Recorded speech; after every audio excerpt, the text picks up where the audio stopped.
Hi there.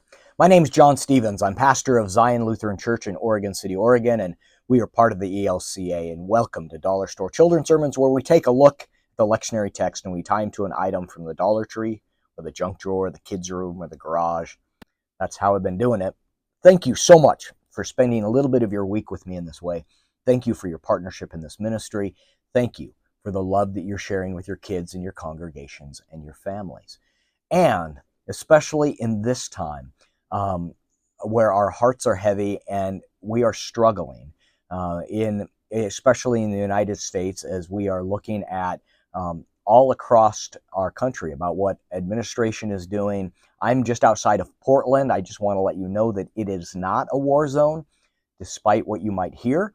And we have congregations that are divided. We have congregations that are purple or a mix of blue and red. And we've got folks that when we walk that line and when we speak a prophetic word, we speak too much. Or we also have folks where we speak a prophetic word and we speak too little.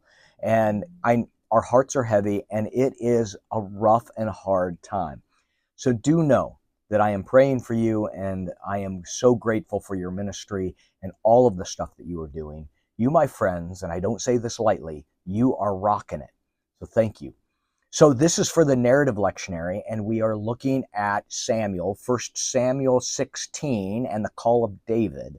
And in that, about there's the two stories, not two stories, but two scriptures, one about the calling of David, and then Psalm 51, create in me a clean heart, O God, renew a right spirit within me. And so those two things. And so I'll share a link to a previous Dollar Store Children's sermon where I talk about the idea of that clean heart and about how God calls David, and then there's the restoration or the forgiveness of the confession of David. I'm looking at here about what God can do with small packages, what God can do with small things, because when David is called, he's almost looked over because David, he's that wimpy kid out in the middle of nowhere. What can he do? And it reminds me with Jeremiah, do not say you're just a kid. And so here, the idea I'm looking at is things that, big things come in small packages, if you will. And it could be, and I'm thinking, the first thing that came to my mind was like Tylenol. That was actually, I did not mean to, I meant to say medicine, but now that I say Tylenol, sorry, that's for those in the United States and listening to RFK Jr.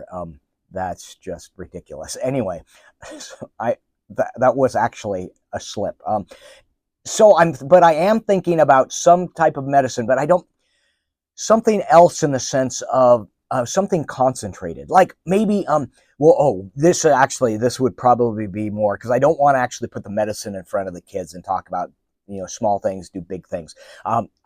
Because it just leads to, when I was a kid, I had my stomach pumped 3 times because I got into the medicine cabinet. I drank Tri-Minute cough syrup, so I'm pretty sensitive about knowing where kids can go with this. So medicine, but I'm thinking in that realm. So I'm thinking about maybe like a bouillon cube, and this actually comes from when I was a kid, and so. And I would tell this story. So a bouillon cube, I remember as a kid, I was looking for candy.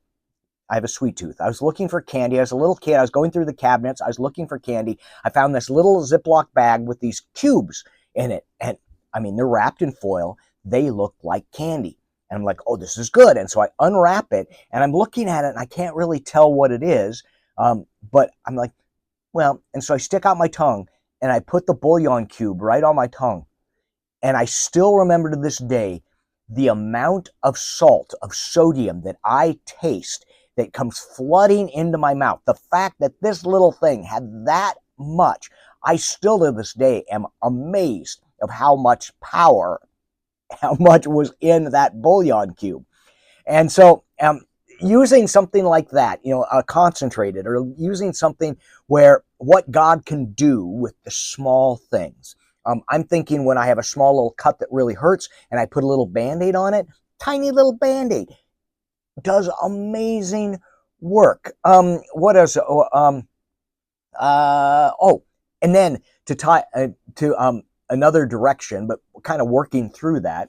I'm sorry, I'm working a cold, so and my squirrels are also going all over the board. But the the the the last thing in this is that at the end of the service in our tradition, and perhaps in yours as well, we have the benediction.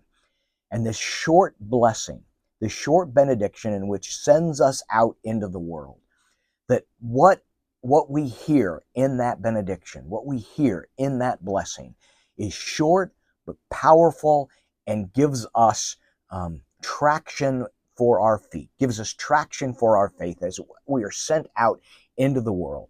So maybe in the blessing, in the benediction, you could do the benediction for the kids' sermon, for the Sermon on the Steps. You could do a blessing at that point, and then use that same blessing at the end of the service to tie them all together. So lots of stuff. Like I said, I'm going to show I'll link to another video that talks about more Psalm 51.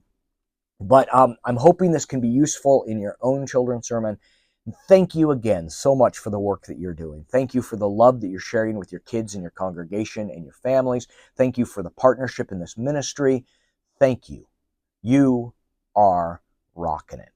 All right, we'll see you next week. Peace.